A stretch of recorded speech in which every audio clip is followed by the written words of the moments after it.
However, I want to introduce the next speaker, really, is Dr. Mary Keeling, who is from the Research and Development, referred to as RAND Europe, actually. And Mary is the Deputy Director of the Centre for Evidence for the Armed Forces Community.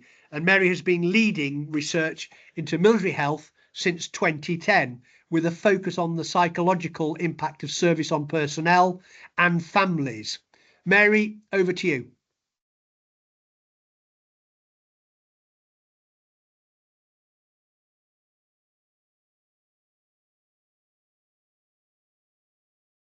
Hello, Mary. Sorry, apologies for the delay. I was just trying to get the right background up. So not a problem, Mary, not a problem. Right, I'll hand over to you now, Mary. Cheers. Great, thank you very much. Sorry, just 1 second. We're early, aren't we? And I was a little bit caught off guard, so apologies. So yeah, so hi everybody, I'm Mary Keeling. I'm the Deputy Director of the Centre for Evidence for the Armed Forces Community, which is the main role that I undertake in my role as research leader at RAND Europe. So I'm speaking to you today as the Deputy Director of the Centre for Evidence for the Armed Forces Community. So the centre is funded by the Forces in Mind Trust, and we have been running this since 2022 as a collaboration between RAND Europe and the King Centre for Military Health Research. And the centre's actually been existing since 2017 and was previously under the guise of the Veterans and Families Research Hub, then the FIMP Research Centre, and we recently changed the name earlier this year to the Centre for Evidence to hopefully better reflect what it is that we do as the centre. Next slide, please. Oh, sorry, and the slide after that as well. Thank you very much. So this is just a quick overview of the team so you can get a feel for who we are. So we have our co-directors, our governance advisors, obviously me, Kirsty, the deputy, and then we have a team of postdoctoral researchers and junior researchers as well. Next slide, please. So I was pleased to see the theme of the conference being raising the bar higher, and it really fits with what we're about as a centre, in that we really are working towards raising the bar higher for the armed forces community, but with a real focus on the importance of evidence-informed decision making. Next slide, please. And so the vision and mission of the centre really reflect how we fit with the conference theme. So the vision, which I think is probably shared by everybody on this call, is that there should be a thriving armed forces community. And the way that we work towards that specifically at the centre is by putting evidence at the heart of decision making to enable a thriving armed forces community.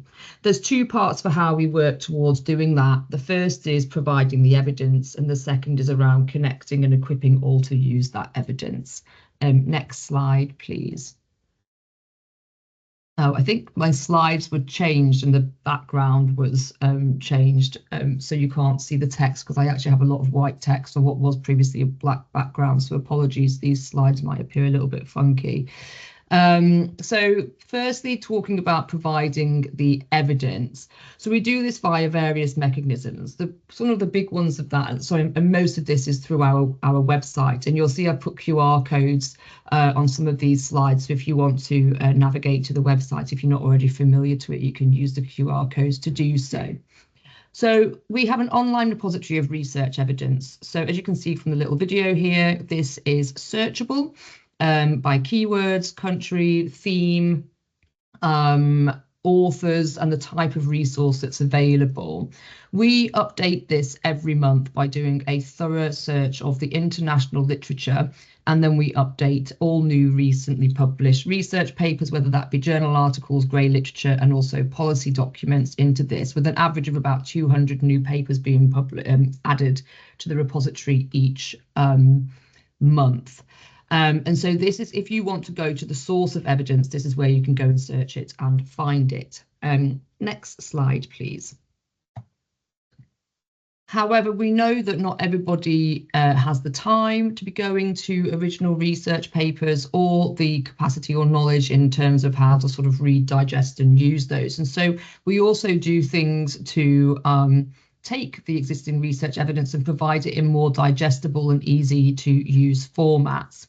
One of those ways is through the various regular news articles that we produce. So, for example, we produce news features where we identify an important area that's topical at the point in time, and we then essentially do sort of a quick evidence review and then write a sort of news style article about it. So, for example, in the past, we have done an article around eating disorders in the military, which is a overlooked area in much of research and from our understanding in service provision. And so we drew attention to the fact that actually, if we look to US and Canadian and other Five Eyes countries research, there is emerging evidence for an increased prevalence and risk of eating disorders within the military population, including serving personnel, veterans and families, but yet actually we don't have a lot of evidence and understanding from the UK. So that news feature just really highlighted that gap, and hopefully we'll start to make momentum for more attention to be paid in that area. We've also written one on chronic pain, which is topical to what Tim Briggs was saying earlier, and you can find that on the website. We also produce research spotlight articles, and this is where we identify a recently published piece of research which we believe to be of good quality and to should be impactful. And we ask the lead authors to write a summary of their research paper in lay terms so that people who wouldn't normally read an actual research paper will instead read that and be able to use the evidence in their work. We also do meet the expert interviews where we talk to an expert in the field, whether that be a researcher, a service provider, a commissioner, policymaker, etc., but key people across the armed forces sector, and we interview them. And really this is about raising awareness about who's who. If we want evidence to be used, we need to be connecting the dots between who produces the evidence and who uses the evidence. And these Meet the Experts interviews are one way in which we do that. And then lastly, in terms of news, we do a news study spotlight. So when a new piece of research has been either commissioned or provided funding and has just got going, we ask the researchers to do an interview with us where, again, it's just raising awareness of why the research is being conducted, what's the aims and the predicted outcomes of the project, and how the study will be conducted. And the point of this is to make sure that people are aware of what research is happening right now so we know what evidence is coming in the pipeline. Next slide, please. Thank you. So another way that we provide available evidence in digestible and usable ways is we produce research and policy summaries. The centre is organised across these 9 thematic areas, which are kind of considered as core transition outcome areas. So education, employment, family and relationships, finance, housing, the justice system, physical health, mental health and well-being.